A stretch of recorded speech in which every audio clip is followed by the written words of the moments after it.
All right, I think we're live. Hello, Bucs Nation. Terrible, terrible game. No, it was all things considered wasn't a bad game. But I am Rendax here with the Peter Cast. Brent is on his way back from Raymond James Stadium where he was there with his lovely wife Penny, and I'm sure they're on the road and possibly watching this on his phone. Uh, Tough loss for the Buccaneers, but I thought they played well in the second half. But let me bring in my guest tonight.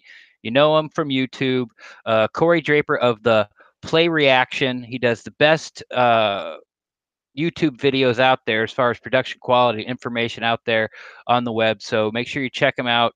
Welcome, Cory. How's it going? It's going good. Well, considering. Thanks, Ren, for having me on. Actually, I must say, this is an honor to be on with you guys because I've been listening to Peter Cast since near the beginning before you were even showing up, Ren. So back when I was just calling in. Back when you were just calling in. That's right, when you were just a young lad calling in. So happy to be on. Honored to be asked by you guys, and happy to. Or honored to basically be the new Brent. So I think I'm just going to use the term / as much as I can. There you go. And I probably will throw in an as well too, for Craig in Vegas. Vegas. Yep. So anyway, happy to be on. Sad that we're not excited. My heart was pumping for most of the second half, and I just got a huge downer. So, but there's lots to talk about. So happy to talk it out. All right. Well, before we get started, how was it, with your seasons there on Mad Men? Like, how did you get the part? Yeah. What was the inspiration there? Tell us a little bit about that. And how did you fall into going from being a star on an international Emmy-winning TV show to now doing videos for the Buccaneers? How the mighty will fall, right? Lots of booze, lots of women. Barely remember those years of being an ad executive in the the 50s? I don't even know. I didn't watch the show actually, so I didn't either. Actually, I'm trying to be funny, making a pun on I don't even. Is it Don Draper? Don Draper, yeah. Yeah, from Mad Men, and of course, like I said, this is Cory Draper. Well, let's start. Just a little FYI for all the viewers. Cory was in a meeting and actually missed most of the first half. Yeah. So it sounds like I didn't miss much. Nothing good, that's for sure. So when we get to that, I'll go over the first quarter really quickly, and then we'll start in from there. But you did watch the game. How about just give an overall, like, how do you feel coming out of this? I mean, are you like, hey, they fought back, or are you like, oh my God, like self-inflicted wounds? Are you like ready for Fitzpatrick to get out of here? Like, tell me how you're feeling right now. I think I'm an optimist out of a self-defense mechanism. So I start, as soon as things look like they're going bad, I start looking for the positive. So ending, I'm not severely disappointed. I did see the positives in that we did fight. We continued to fight like we did last year and a lot of close games. And like we did last year, we fell short. But honestly, it seems like we really didn't deserve to win that game. If we did, we would have escaped with a victory.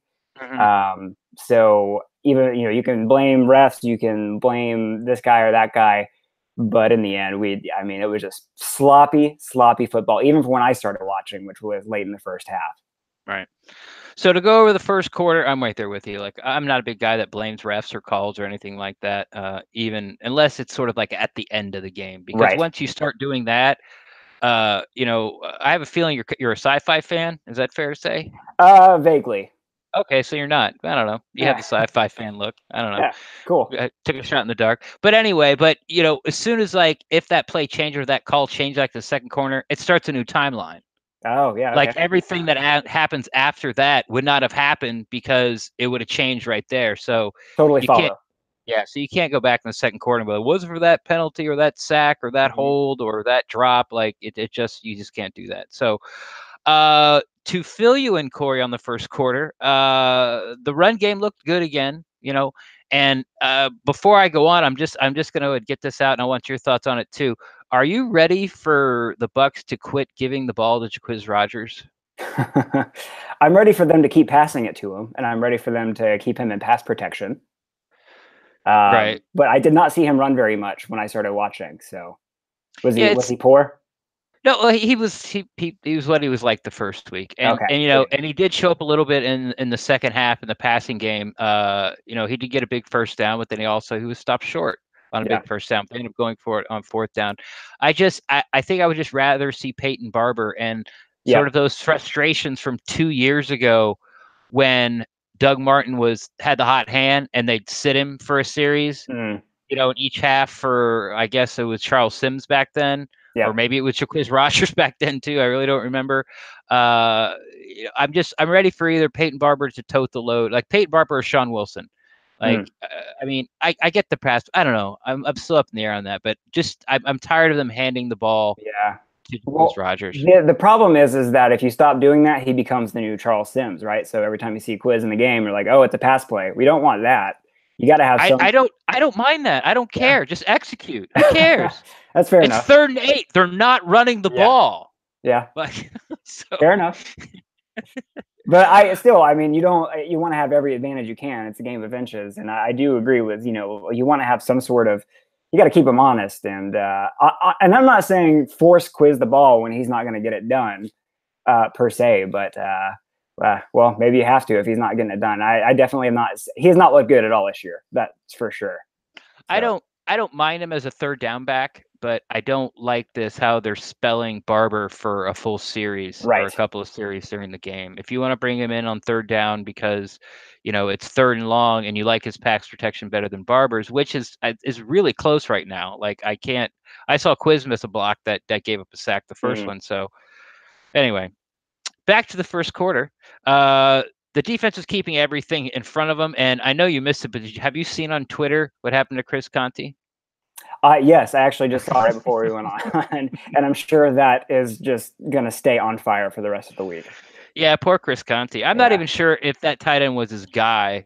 I don't know if they were trying to disguise the defense and he was coming down, or that was somebody else's man that blew a pass protection. If it was he's trying to disguise the defense and come down, it was a terrible call from that formation because he was like 15, 20 yards away from the tight end.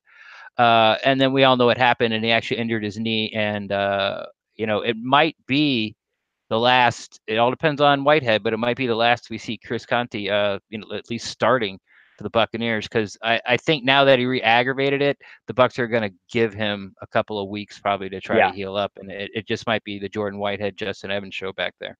Well, there will be partying in the streets of Tampa, I'm sure, because there's a huge contingent that hates Chris Conte, which I never truly understood. I really think it's often that he gets blamed for things that he shouldn't be blamed for, and people just don't accept the fact that he's a C+ safety, and that's what he is. He'll give up plays, but he'll also make huge tackles. So I'm sad that he is going out this way, but the future is in Whitehead and Evans, so it's bound to happen. Right. Cameron Brate caught a touchdown. Remember that guy? Yeah, I saw that. I was actually in my meeting. I was keeping an eye on the ESPN app, which sometimes has the game at the top of the screen. Yeah. So I was like trying to keep an eye on it, and I saw that Brate had a touchdown, and I was like, "Man, started the wrong tight end again," but I didn't. So what meeting do you have to be in on Monday Night Football that you couldn't call in sick for? I mean. So it's so I'm very active in improv comedy. So that was a is this a paying is this a paying gig? It actually will be. It's a potential paying gig. So it's one of those things where I had to kind of weigh my options there. It's really stinks. This has been years running. Every time the Bucs are on national TV, whether it's a Thursday night game, a Sunday night game, or Monday night game, I have had something happen where I couldn't watch most of the game or all of the game. Every single year. An improv meeting? Like an improv meeting. That was my choice in the end, but money talks. I'm like Lev Bell. Yeah, I hear you. Well, here's my sort of summing up of the first quarter. Drop balls. Godwin, even though he had a touchdown and came with some big catches, he had a rough game. OJ Howard dropped one that would have extended a drive. And these rookies are having let's talk about that for a little bit. These rookies, and I'm talking about Godwin and OJ Howard, seem to be having a problem with hanging on to the football. And this is something that's, even haunted back to last year with OJ Howard. And we've seen it pop its head up. We saw it in preseason with Godwin, and now it was really big in this game of he had a fumble, which you didn't see, but then he dropped a touchdown pass and potentially dropped another one. So, I mean, am I freaking out over nothing here? Well, yeah, I don't know what that's about. I honestly did not feel like either of them had the stigma of being droppers, and maybe that's because they've never had a meltdown game like Mike Evans had a couple years ago. But I think that both of them are still so good that they make up for their drops, and I think we saw that in this game. I mean, Godwin had a huge catch in the end zone, and OJ had some huge catches. So you take the good with the bad. I mean, it's just like with Jameis. If he turns it over every once in a while, you'll take that as long as he is a baller when time counts. And so I love OJ and Chris. Chris Godwin's becoming my favorite player. I love Chris Godwin so much, so I'm a little bit biased, but I'm not worried about him. I mean, they're second-year players. They'll figure it out. Yeah, I'm thinking that way too. It's something I really don't want to live with. Kind of like when people talk about Jameis, well, you're gonna have to live with turnovers. Well, Yeah. you know, I'm not really comfortable with that. Yeah. You're gonna just have to improve for me to be comfortable with it. But last week I said OJ Howard had, you know, that 75-yard touchdown pass, and I'm like, well, that's why OJ Howard is playing and getting the passes and Brate's not, because Cameron Brate can't do that. But you know what Cameron Brate does? He doesn't drop the ball. Yeah, that's true. And OJ did that again tonight. And so anyway, that's my pro Cameron Brate rant.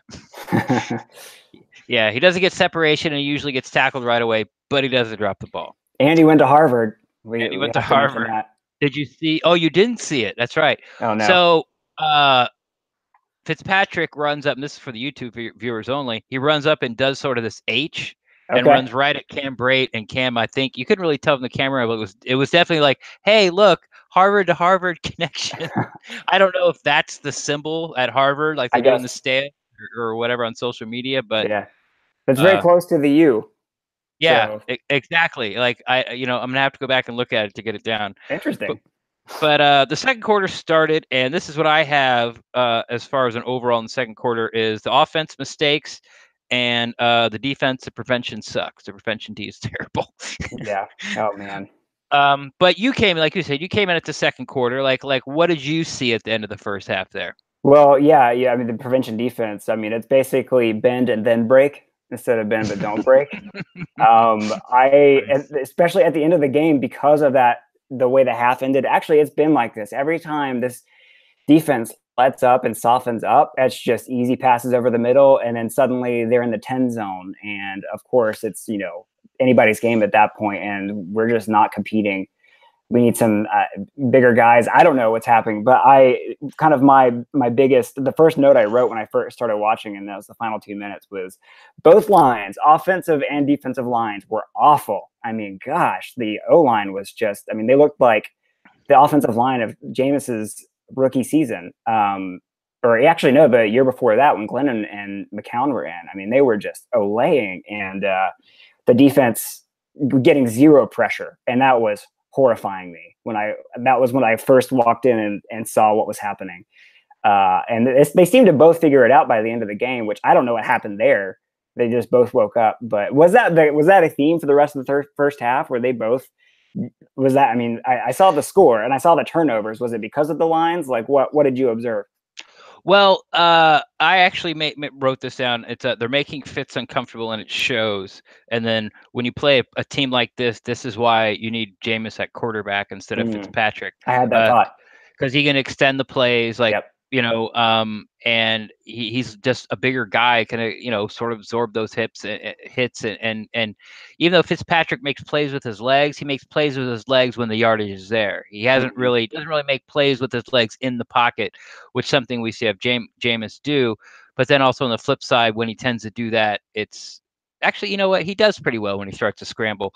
And I made that note because basically Steelers, they were just bringing more men than the Bucs could block, time after time, and disguising all these exotic blitzes. But like you said, I think they really figured out at halftime, because the second half, this is something I don't understand. Like, if you're seeing this, like, what's the difference at halftime? Does that extra really 5 minutes? Because when the defense is on the field, it's not like they're going 3 and out.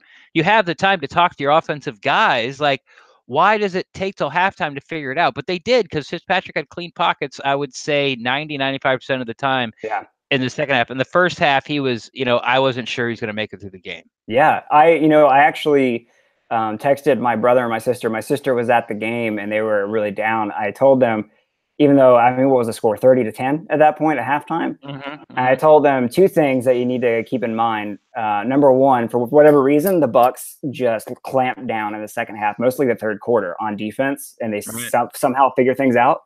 And then the offense doesn't give up. So, and also the Steelers defense has been known to blow games late. So I was like, this team is actually felt pretty good at halftime, and that's probably because I didn't watch most of the first half. But I was like, it's not an insurmountable lead given what we know about both of these teams. And you're right. I have no clue what it is about halftime adjustments. I've actually never played football, so I'm not an X's and O's guy. Maybe somebody like Derek or maybe even Brent can tell us what it is. But Brent, no. Yeah, I was trying to give him some credit, Anyway, but he does love the O line, and he will go through it. But I mean, it'd be just like you or I going through it. Like we don't know the X's and O's enough to really break it down and say this is exactly what happened. Sure. I can watch it play over and over and over and go, yep, better not got beat. I see that, but I don't know if maybe it was somebody who's supposed to slide the protection or things like that. Yeah. But I shouldn't have laughed like that at Brent. I was just yeah, we love Brent. Of course we do, but it's just not his strong suit. And the last, mine either. The last thing I have is just Meltdown. I think after Fitzpatrick's third pick, I was just like, oh, there it is. Like, there it is. It's like, and Jameis starts in Chicago.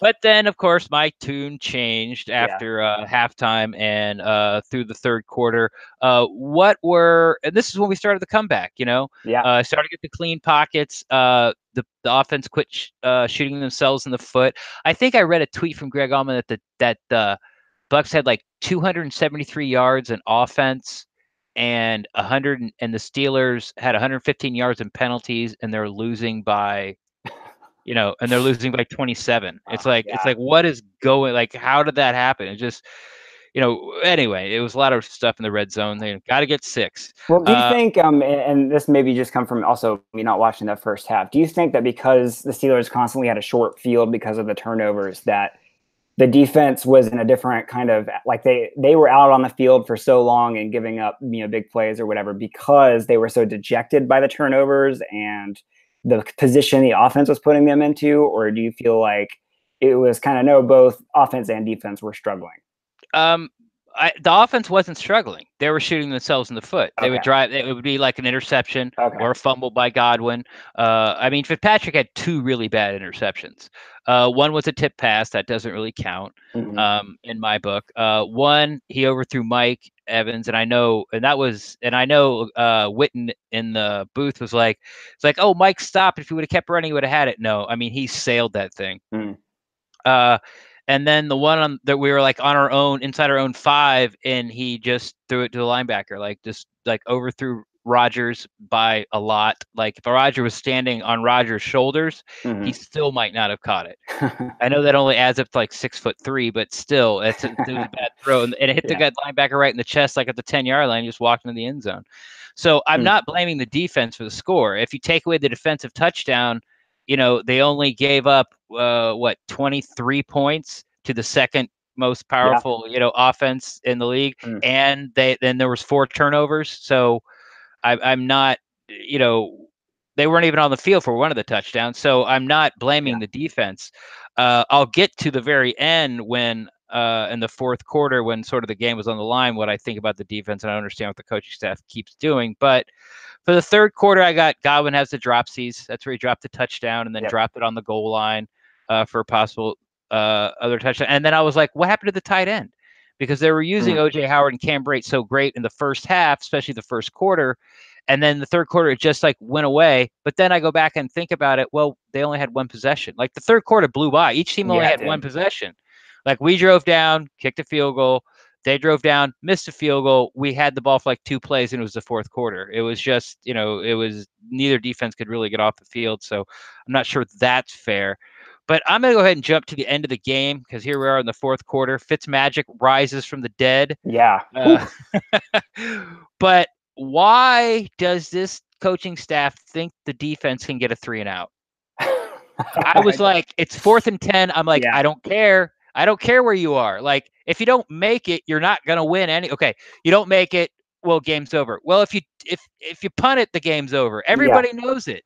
Like you weren't gonna stop the year after year after year when these Mhm. situations come up. They keep trying to get the defense to do 3 and out. They can't do it. Like they Yeah, can't. I had the same thought when they punted it. I was like, "This is gonna bite us," and it did, obviously. And I ran through my mind of like, what if we went for it here and didn't make it?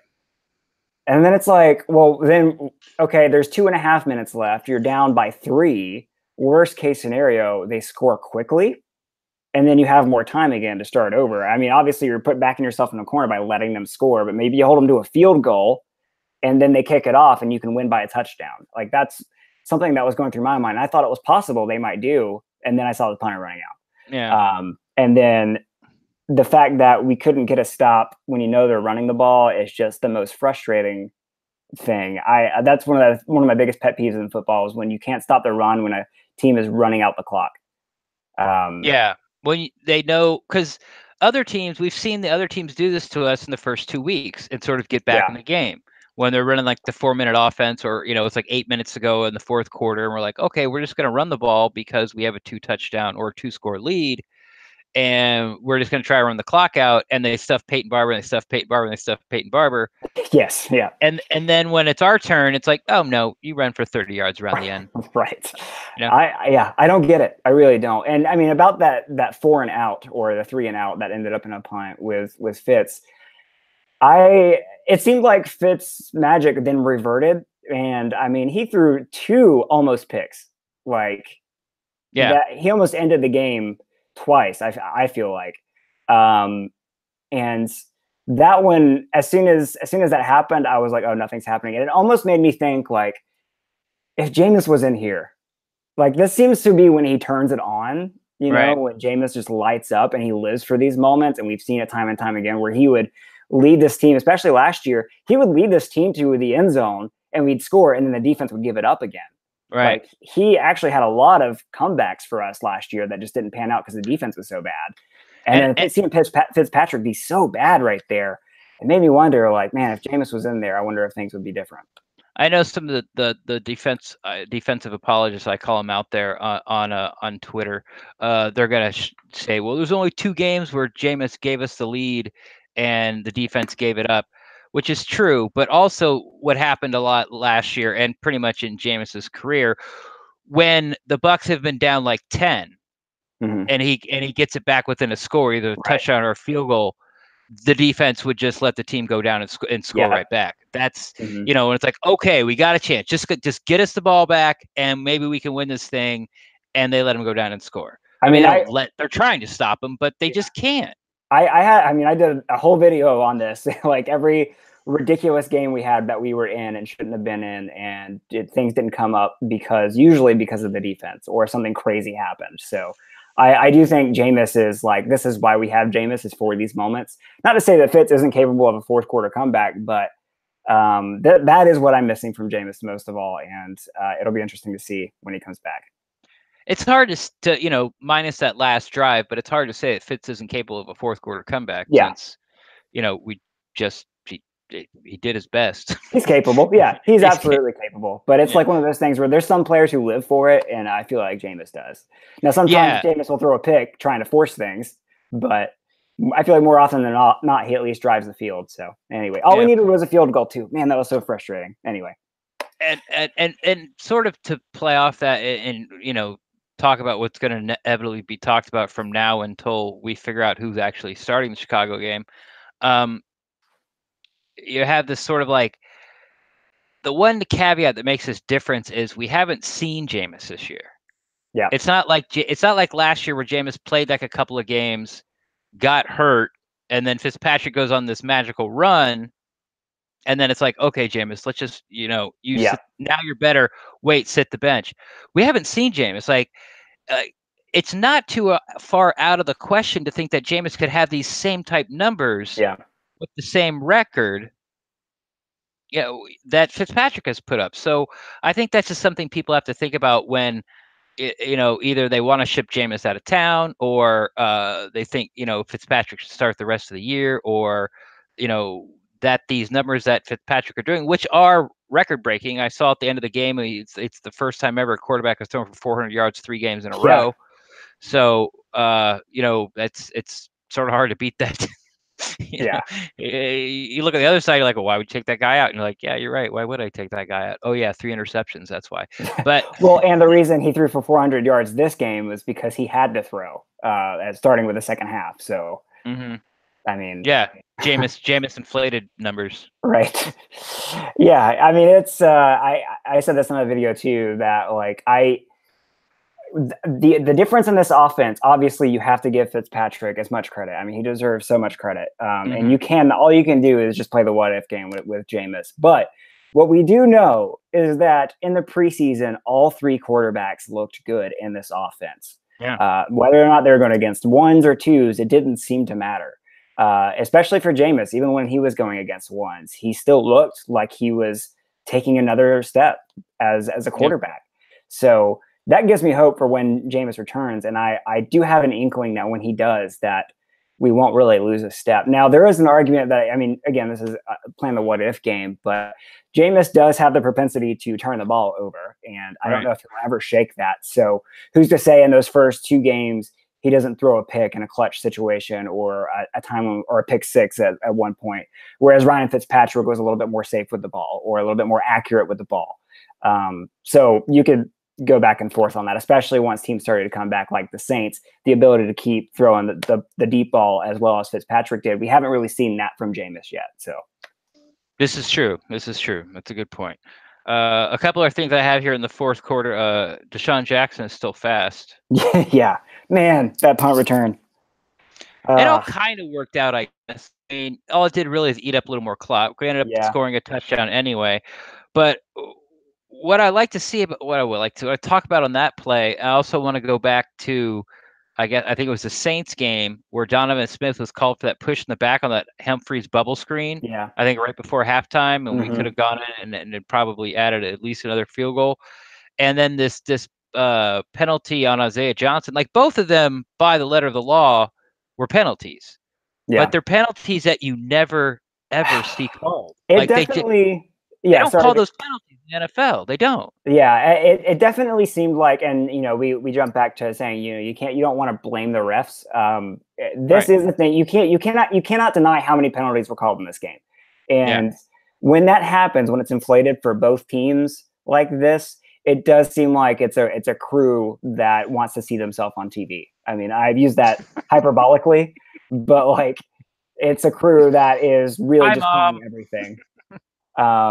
So I will say there were like the hold there. Well, let's say this. I think Mark Cook has another new person he wants to fight. Good point. But I mean, because that honestly, we did end up scoring on the touchdown later in that drive. But man, we needed all the time. Imagine if that punt return happened. Suddenly the momentum is huge. The defense jacked up because of this huge play. We're back in the game. Who's to say what happens there? It's obviously, like you said, it's a different timeline, but we ended up needing that time. So I feel like it still was kind of a loss there. I don't know if we needed the time or not, but I mean, new timeline and all, but I mean, we had our chance. We had the time. We had our chance. We blew it. We had our chance. Yeah. We had 3 downs at least to drive, to get a first down in that last drive, and we did 3 and out. And that illegal motion penalty by the Steelers was huge. I mean, it would have been 1st and 10 on the 1 foot line. Yeah, they never call that. Yeah, I know. Well, that was a good call though. But and then it goes from 1st and 10 on our 20. It's like we get 20 yards. Yay, here we go. And then we all know how it went from there. I mean, you're right. I mean, it was a good call. But I mean, both of them were. It was a hold. It was an illegal shift. But it's just ones, like you said, it's just they don't seem to call those very often. And now they're calling them in key moments. It's heartbreaking. Hey, that's Bucs football. That happens. And I feel like we have at least one of these games every year. And it's fortunate that it happened when we're 2-0. And we're not 0-2, desperate for a win. I feel like the fact that we're 2-1 now, it doesn't hurt as bad. I think this team is good. I think this team is competitive. And I think we played the Steelers at a time when they were desperate for a win. And we might have got caught up in the hype a little bit and we're unfocused or whatever you want to say. But it doesn't hurt us too much in the end. Now we'll see by the end of the season how much it does, but there's the glimmer of hope, my defense mechanism. There you go. Yeah, well, you got to have it as a Bucs fan. Yeah. And I guess my last point I already talked about because I had to throw it out there about how this coaching staff thinks the defense is going to give a 3 and out and get the ball back to the offense. Yeah. Like, I mean, I just, as soon as they punted, I just started writing down, why does the coaching staff continue to think the Bucs D can get a 3 and out? And then, I'm very interested in seeing, since I'm not an X's and O's guy, I love reading like Trevor Sikkema and Stephen Shea and the guys who really break down film. I'm very interested in seeing what they think about the defense and how they played. And actually, I mean, offense and defense, honestly, just explaining the game for us, because the fact that the coaches did trust the defense to get the 3 and out and they didn't, like, why didn't it happen? And then also, was the defense playing as soft? Were they in the protection mode like we thought they were? Like, I want to see all of that come out, because I'm running out of excuses for Mike Smith. I mean, the players got to execute, but you wonder, with as many guys we have on a defensive line, I know we're hurt, but I want more pressure from them. And they were just invisible for too long in this game. They did show up in key moments, but which it is a step up from last year. But I want to know basically who to blame. I guess that's what I'm saying. Well, once again, sort of throwing out the timeline theory, I blame one of the people I blame is Noah Spence, because he crashed the end and let Connor go around the outside for that long run. I'm also blaming Gerald McCoy for not showing up in the fourth quarter, because he had his arm around Ben Roethlisberger. I know it's Ben Roethlisberger. I get it. Yep. But damn it, Gerald, you got to make that play. That's why you're there. You got to make that play. You got to make that. It's just like Godwin and OJ are accountable for those catches. Like, you have to make that play. Like, that was such a key moment in the game, and he could have made the stop right there and said, "Hey, I'm Gerald McCoy. This is who you wanted me to be this whole time in front of my whole home crowd, national TV." Monday Night Football. It's fourth quarter, clutch situation. That's the knock on him that people have, is that he kind of disappears. He could have put all that to rest, at least for a little bit, but instead it's perpetuated now. Yeah, at least for a week. Well, man, that is all I got. Do you have anything else on the game? Like, you want to talk about the running backs or quarterbacks or like? Well, there was no missed field goals or extra points. So there you go. And that's one thing I will say, even though I'm not blaming this on the defense, because the offense kept putting them in terrible positions, especially in the first half. I guess not at all at the second half. But, I think Boswell is now like 1 for 4 on field goals. And he missed 2. He missed 1. Or he missed 2. He missed 1. He missed an extra point. And then he clanked a field goal. I feel like he missed 2 field goals for some reason. I only saw 1 missed field goal. So. Right. Again, I only watched mostly the second half. So, but the score makes sense, because it was a missed extra point. Yeah, I don't know. Yeah, whatever. Either way, he missed and killed their team, and our kicker did not miss and helped our team. So that's a positive. Yeah, and I had an epic fantasy football duel with somebody in the PeterCast. Yeah, this poor guy. He's 0-3 now. And he has the second most points scored in the league, just behind myself. Like, he was 0-2, and he had scored 294 points. So he's averaging like 147 points a game, and he was 0-2. Wow. And the point score against him was like 308. So there was only like an 8-point difference between his points, and it's just been, and it happened again this week. Like, I'm going to beat him like 151 to like 146. Gosh. And no one else no one else in the league is in the 120s. Like, it's just this I feel like I would quit fantasy football at that point. This poor guy is 0-3 and is gonna have he's gonna have 430 points in 3 games, and he's gonna be 0-3. Yeah. Yeah. Well, I think the only other thing I really wanted to talk about was, I think it's the thing that, and we kind of talked about it a little bit, but it's what everybody is going to be talking about this week is, when do you put Jameis in? And Right. I don't know if you have What an are your opinion, thoughts? but even after this game, even before this game, I thought, let's wait until after the Bears game. It just makes too much sense. I do not think you put him in to the Bears game. Number one, because you don't want to be so reactionary that you're coming off as, oh, well, I'll just play whoever is hot one game, and if they go cold, I'll put in the other guy. But also just because I don't think you're setting up Jameis for success if you play him against Chicago. Khalil Mack is playing out of his mind, and their defense is pretty legit. And I feel like you're inviting a whole lot of controversy if you throw Jameis in and he gets protection like Fitzpatrick had today for a lot of the game. And I think you still ride with Fitz for the next game, and then win or lose, throw in Jameis after the bye week. That's my opinion. I think I understand your opinion. I think all of it is a bunch of bunk. Cool. Well, and here's what I've been saying, and you've probably heard it because you're a podcast listener. Thank you very much. I think Jameis has been preparing for Chicago for 4 weeks. Yeah, that's true. I mean, if you're afraid of Khalil Mack, then I think you'd rather have a quarterback that actually can move a little bit in the pocket. It's not quite the statue that Fitzpatrick is in the pocket. Like I said, he makes plays with his legs, but that's after he gets out of the pocket. And I don't care about setting James up for failure. And this is the NFL football. This isn't, like, I don't know what, girls volleyball in middle school. I don't care about people's feelings. You're getting paid a lot of money. This is your job. You're the starting quarterback of the team. We've given you 4 weeks to prepare. Go out there and do your job. Yeah.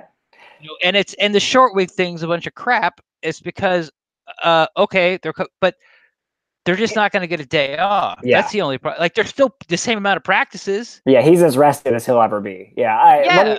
I'll be clear about this. I do not think that I am not one of those people that thinks, oh, Jameis has been off this whole time. He's just not ready. He needs to get back in football shape. I think I heard Booger say that, which I was really disappointed in. Jameis has been working his butt off. Jameis has been if we've seen the pictures, if you follow this team, you know that Jameis has been he's hired a trainer. He's simulating NFL practices. He's going to be ready whenever we throw him in. He's doing 2 days for 4 days a week. Yeah, throwing to ex-NFL receivers. And I said that they get here's your Leslie Nope, from, if anybody's out there, Parks and Rec fans, Leslie Nope binder. Yeah. Here's what you have to do the next 4 weeks, every single day. Here's what you eat. Here's what you do. This is where you show up. They had that all planned out for him, and he's been prepping for this game for 4 weeks. Yeah. I mean, it's hard to argue that, honestly. I think I'm thinking more in terms of where the coaches are at, because that Dirk is fighting for his job. And so you don't want to say play scared, so to speak, for him. And I feel like playing scared would be to hold him until after the bye week, because you don't want to, because say he throws Jameis in, he gets killed by Khalil Mack and throws 3 interceptions and has a horrible game. Suddenly there's another. What's the score? Say Bears win 24-10, and one of those is a pick six. That's not going to happen. Well, and Bears defense ain't that good. Well, I'm just thinking through the hypothetical and through it from a coach's perspective. So that happens. Jameis looks horrible. Tampa Bay goes on fire. They put up billboards, and suddenly nobody puts up billboards. No. Oh, nobody puts up billboards? What about I thought you said you weren't a fantasy fan. You said you weren't a sci-fi fantasy fan. Oh, no. Yeah. Because you're living in a fantasy world. If Jameis goes out, they lose 24-10, one's a pick six. He just goes up there and goes, my bad, I got to do better. Do you think it was Russ? No, I don't. It all goes away as soon as he wins. I hear you. I'm just thinking psychologically from a coach who's playing who is fighting for his job. I could see him playing it safe there. And who's the better quarterback, Corey? Jameis Winston. Play him. Thank you. Yeah, you're right. But I could understand why they would be hesitant on that, because you have a quarterback who's thrown for 400 yards 3 straight games, and he almost had a huge comeback on Monday Night Football. You throw in a guy who, number one, already is super controversial, already has split the town. He goes out and he lays a turd. Things unravel, and then all of a sudden, you're fighting for your job again, and it's a headache. And Dirk hates answering questions from the media. You know, he hates dealing with all the who are you going to start this week, blah, blah, blah, blah, blah. And I could see him playing it safe and saying, after the bye week, we'll start him. That's all I'm saying. You know what? Like I said at the beginning, I understand your reasonings, and your actual theory or how you think it's going to go has seemed to be the one that's been reported the most. I think Jay Glazer from Fox came out, and, you know, he's like sort of like their Adam Schefter or Ian Rappaport. Like when they, you know, put it out there, you can just kind of take it to the bank.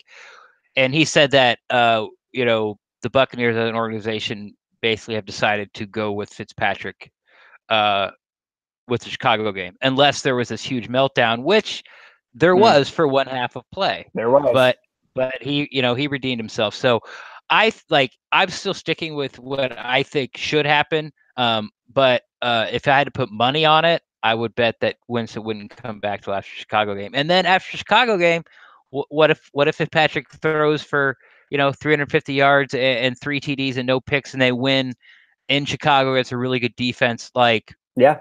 That's 31-17. Now what do you do? Yeah. Now you have to leave him in. Like Yeah. I will say this is a window for them to be able to start Jameis, and people would be okay with it. This is a window. If they want to start Jameis, they want to put him in there, they can take it. Right. But at the same time, you know, if he falls in his face, they're going to look really bad. Well, and then also, do you want to pull the chair out from under Fitzpatrick? Do you want to throw him under the bus that quickly? I mean, it's not under the bus. Do you want to give him a chance? It's his job to no, it's just pull him under the bus. It's his job to be a backup quarterback. That's true. Yeah. Logically, I hear you. You and your feelings. I'm trying to bring the emotional. You're such a perfect Brent. You're such a perfect Brent substitution. I don't. I feel like, you know. Remember that thing about the long snappers? He thought they brought in Sandborn to like be a mentor to Ferris. Like, come on, buddy, this is the way you do it. I'm like, what are you talking about? Yeah. Well, it's one of those things where not everybody is a logical human being. We are flawed humans, and a lot of people are driven by emotion, especially in the game of football. So you have to take that into account. So given the emotional side, while it's illogical, Mr. Spock, there's your sci-fi reference. Thank you. It doesn't mean that they won't do it, because people do very logical things when they're under pressure and they feel like their job's on the line. So that's all good points, all very logical points, Corey. All right, man. I think that's it for us. It's super late. I got to actually clip this up and throw it out on the pod so people can have it tomorrow morning, along with the other 19 other Buccaneer podcasts that'll be out there tomorrow morning. But thank you so much for coming on. I know it was sort of last minute. Why don't you tell everybody where they can find you out there on YouTube and the interweb? And please don't forget to say / Oh, thank you for the reminder. Yes. So, yeah, I have a YouTube channel. It's called The Play Reaction. You can actually just go to http://www.theplayreaction.com/ and that will take you to my YouTube channel, or just search me on YouTube. I put out weekly Bucs videos recapping the games. This is a short week, so hopefully I'll have one up about this game, and then looking ahead to the Bears game by Thursday. That's my goal. We'll see how it goes. But yeah, weekly Bucs videos. I try to polish up my lack of football knowledge with shiny green screen and graphics. And it works. And hey, people are having me on podcasts, so I must be tricking some people. So yeah, thanks for having me on. And yeah, I'm on social media, The Play Reaction, both Instagram and Twitter. And I am always down to talk Buccaneers football. Dirty, dirty bastard. All right. It's seriously, everybody out there on YouTube, like I said at the beginning, best production value, does a great job. He does have a green screen. His stuff it's flawless, man. It's really good. It's fun. It's fun to watch, and it's informative. And, you know, he's got, you know, I don't understand how to do the things he does, but, you know, he's got pictures that slide in and out and little things pop up from underneath, and, you know, and it's light and fun, because as you can tell, Corey's got a good sense of humor, but like I said, really informative, and the production value is super slick. So I do urge everyone to go out there on YouTube and find it. It's so you said / http / what? Theplayreaction.com is where you can go. I have the domain, so it just redirects you to the YouTube page. And then also share it with your friends who aren't really big Bucs fans. I try to go for an angle of if you don't follow the team as well, you can catch up really quickly. So it's a good way to share your non-diehard friends, like, hey, this is what this team is doing. So be sure to check it out. Subscribe. Yeah, definitely. I can't give it enough praise for the work he does. I can't even imagine the hours that it takes him to put it out there. But Too many. yeah, and he's just like Brent and I, man. Like, we don't get paid for this. We don't have sponsors. We just do it because we love the team and we want to interact with Bucs fans. So the best way to find me is on Twitter at Rendax, REN_DAXT. I am the original, always down to talk Buccaneers football. You can find my co-host at Brent Allen on Twitter, and he also runs our Twitter. Excuse me. He also runs our Twitter handle at the Petercast, and we have a YouTube channel, which is youtube.com// which slash is it? I'm pretty sure that's a // // I don't know the difference between the two. They know. If you just say / they know. Okay, youtube.com/ the Petercast. We also are out there on Instagram and all those other great things too. Cory, thank you so much. I know it's late up there in Georgia. I'm just an update on the flags for everybody. I know I was going to send them out Friday, but I was talked into sort of to doing it online, and it didn't work out, and they wanted me like all these stamps to be sent to my house. So the plan is just to bite the bullet and sit there and at it for an hour at the post office. Ooh. and yeah, have these guys individually price out each of and there they are, they're still there. See, they're still there, everybody.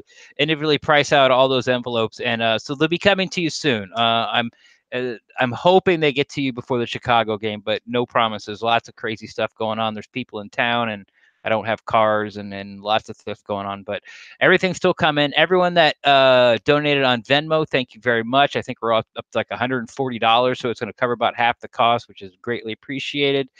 And you're a good man, Ren. This is true. This is true. Hopefully, like somebody tell my girlfriend.